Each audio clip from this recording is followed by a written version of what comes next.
2025 সালের ডিসেম্বর শেষে বেসরকারি খাতে ব্যাংক ঋণের প্রবৃদ্ধি দাঁড়িয়েছে 6.20%। নভেম্বরে এই প্রবৃদ্ধি ছিল 6.58%, আর 2024 সালের ডিসেম্বর মাসে তা ছিল 7.28%। বাংলাদেশ ব্যাংকের তথ্য অনুযায়ী 2025 সালের জুন থেকে টানা 7 মাস ধরে বেসরকারি খাতের ঋণ প্রবৃদ্ধি 7% নিচে রয়েছে।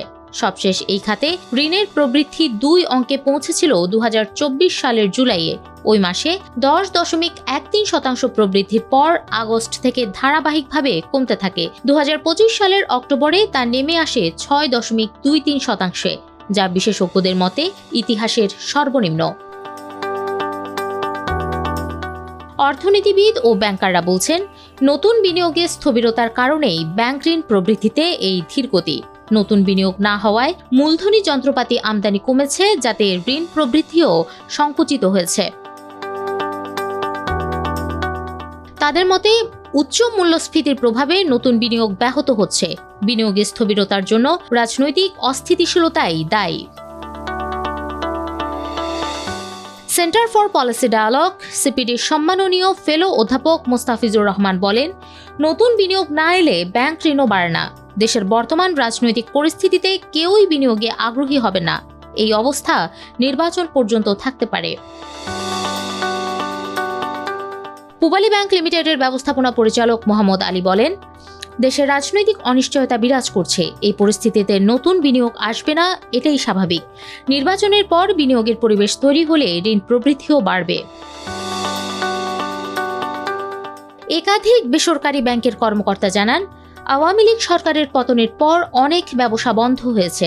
যেগুলো চালু আছে সেগুলোর অনেকটাই পূর্ণ সক্ষমতায় চলছে না। নাসা, বেক্সিমকো ও গাজীর মতো গ্রুপের অনেক কারখানা বন্ধ। কারখানা সচল না থাকায় তারা ব্যাংক থেকে নতুন ঋণ নিচ্ছে না।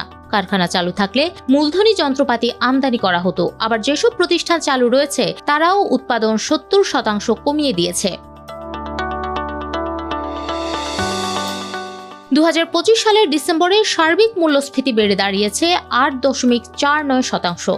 অধ্যাপক মোস্তাফিজুর রহমান বলেন, মূল্যস্ফীতি ও বেসরকারি খাত ঋণ প্রবৃদ্ধির উপর নেতিবাচক প্রভাব ফেলেছে। কেন্দ্রীয় ব্যাংকের গভর্নর জানান, বর্তমানে পলিসি রেট 10%, ফলে ব্যাংক ঋণের গড় সুদ হার দাঁড়িয়েছে 11 থেকে 12%। মূল্যস্ফীতি 7-এর ঘরে নামিয়ে আনা সম্ভব হলে পলিসি রেট কমানো হবে। ব্যাংকাররা জানান, মূল্যস্ফীতি নিয়ন্ত্রণে না এলে বেসরকারি খাতের ঋণের পরিমাণ বাড়বে না। মূল্যস্ফীতি নিয়ন্ত্রণ করাই এখন বাংলাদেশ ব্যাংকের প্রধান challenge. Bangladesh network manufacturers and exports association BKME এর সভাপতি মোহাম্মদ হাতেম বলেন, অর্ডার না থাকায় অনেক কারখানা বন্ধ হয়ে গেছে। আবার অনেকের ব্যবসা সম্প্রসারণ হচ্ছে না। উচ্চ সুদের কারণেও অনেক ব্যবসায়িক গ্রুপ ব্যাংক থেকে ঋণ নেওয়া কমিয়েছে। বেসরকারি খাতের ঋণের চাহিদা কমায় ট্রেজারি বিল ও বন্ডে বিনিয়োগ বাড়িয়েছে বেসরকারি বাণিজ্যিক ব্যাংকগুলো।